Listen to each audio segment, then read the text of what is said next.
St. Louis's recovery from the May 16th tornado will take years. Another Missouri city is a reminder that natural disasters can become an opportunity. Joplin's recovery from an EF5 tornado in 2011 offers lessons for St. Louis. KSDK News Director Art Holliday traveled to Joplin to learn what it took for the city to build back better. Welcome to Joplin 2025, a city severely tested by the ill wind of a killer tornado 14 years ago. Monsters are real. Oh, it's getting big, big, big, big. Especially when they roar at more than 200 miles an hour. I got debris on the ground over here. I got debris on the ground right here. I got debris. For 38 malevolent minutes, the mile-wide Joplin tornado made horrible history. Missouri's deadliest storm claimed 161 lives. A third of the city was destroyed, over 8,000 buildings damaged. The devastation left Joplin unrecognizable to longtime residents. I couldn't tell where we were. It was so damaged, no street signs, no landmarks. It was pretty frightening not to know where you were. There was just homes totally gone, businesses totally gone. I thought, oh no, how are we going to recover from this? New schools, new homes, new hospitals, new parks. 14 years later, Joplin's tornado comeback is remarkable. Mercy Park, where I'm standing right now, was destroyed in 2011, and look at it now. Which begs the question, what are the Joplin lessons for St. Louis's tornado recovery? Jane Cage is an avid gardener. It's a never-ending job, though. Whose plant-filled backyard includes a pond where well-fed goldfish and koi are living their best lives. Before the Joplin tornado, Cage was a small business owner, a technology entrepreneur. After the EF5, Cage left her full-time job to become a volunteer leader of Joplin's once-in-a-lifetime opportunity to build back better. Nothing happened where I live. Nothing happened at my business. I didn't have anyone who had, I didn't lose a member of my family in that, and so I had time that other people didn't have. Jane Cage was a charter member and eventual chairman of the Citizens Advisory Recovery Team, acronym CART. CART was a months-long forum to collect ideas from the community. Meeting after meeting, post-it note after post-it note. CART was a strategic decision by Joplin officials to listen to residents about their vision for rebuilding Joplin. We were there to give advice, not to give a mandate to the city about what should happen. And our job was to listen to what people wanted, and that's what we did, and I think we did a really good job of listening. Joplin lesson number 1, listen to ideas from the community. The public meeting after public meeting and committee meeting after committee meeting to get to a vision for what people wanted Joplin to be post-disaster. And so I'm really proud of that because it took a while. 6 months after the tornado, a vision for the new Joplin emerged, and CART's report became the city's long-term recovery plan. We presented that to the city council as ideas, and they could have just taken that and said thank you, but to their credit, our mayor said we need to figure out how to make something happen as a result. Troy Bolander is Joplin's Director of Planning, Development, and Neighborhood Services.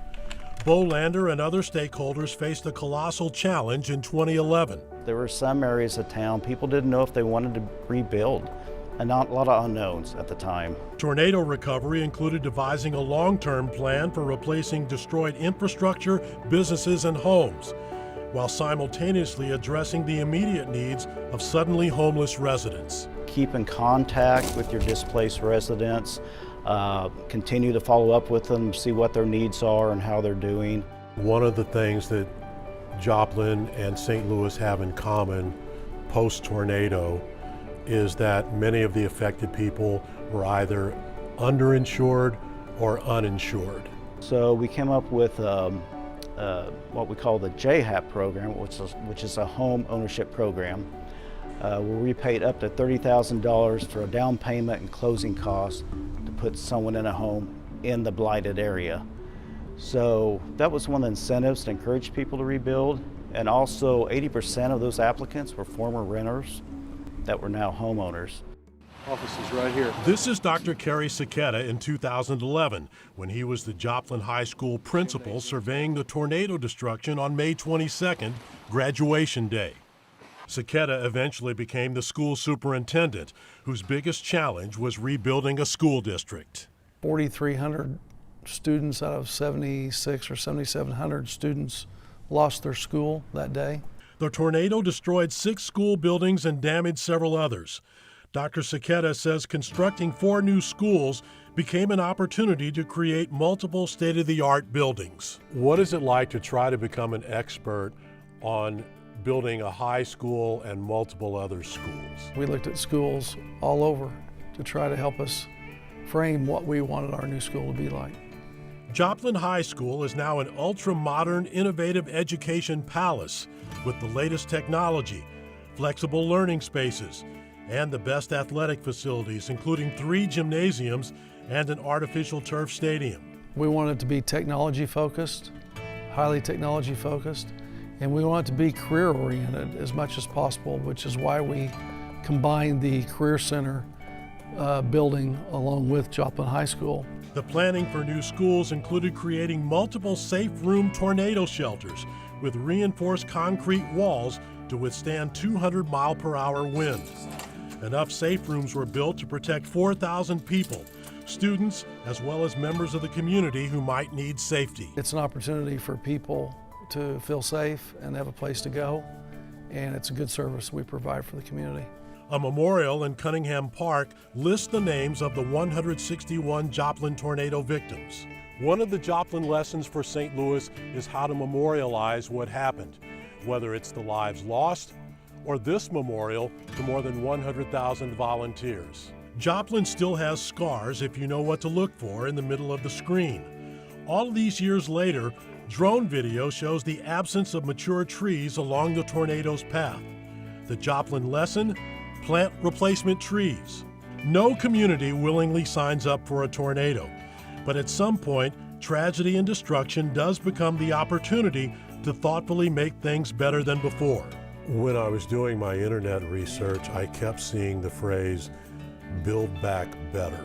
If you have to choose between fast and better, I believe that you should always choose better. You can either build back quickly and build it just the same as it was, right? You know, we can put everything back in the same place. Or you can take the time that you're not going to get, you hope, ever again, to build back in a better and more planned way. St. Louis now faces many of the same challenges Joplin faced, which required years of persistence and planning. Plans that ultimately paid off for Joplin, which is now offering to pay it forward to St. Louis. We always want to help because we'll never be able to repay how good people were to us here. If there's anything we can do to help, please reach out to us. Reporting from Joplin, Have all the confidence there'll be a stronger St. Louis after the recovery. Art Holliday, 5 on your side. The population of Joplin has grown from 50,000 to 54,000 since the tornado. We have more on the Joplin recovery and links in the As Seen on TV section of KSDK.com. And right now on the 5+ streaming app, you can watch an interview with Art Holliday and chief photographer Randy Schwenker about their experiences in Joplin. It's free to watch on your Roku, Apple, Fire, or Samsung TVs.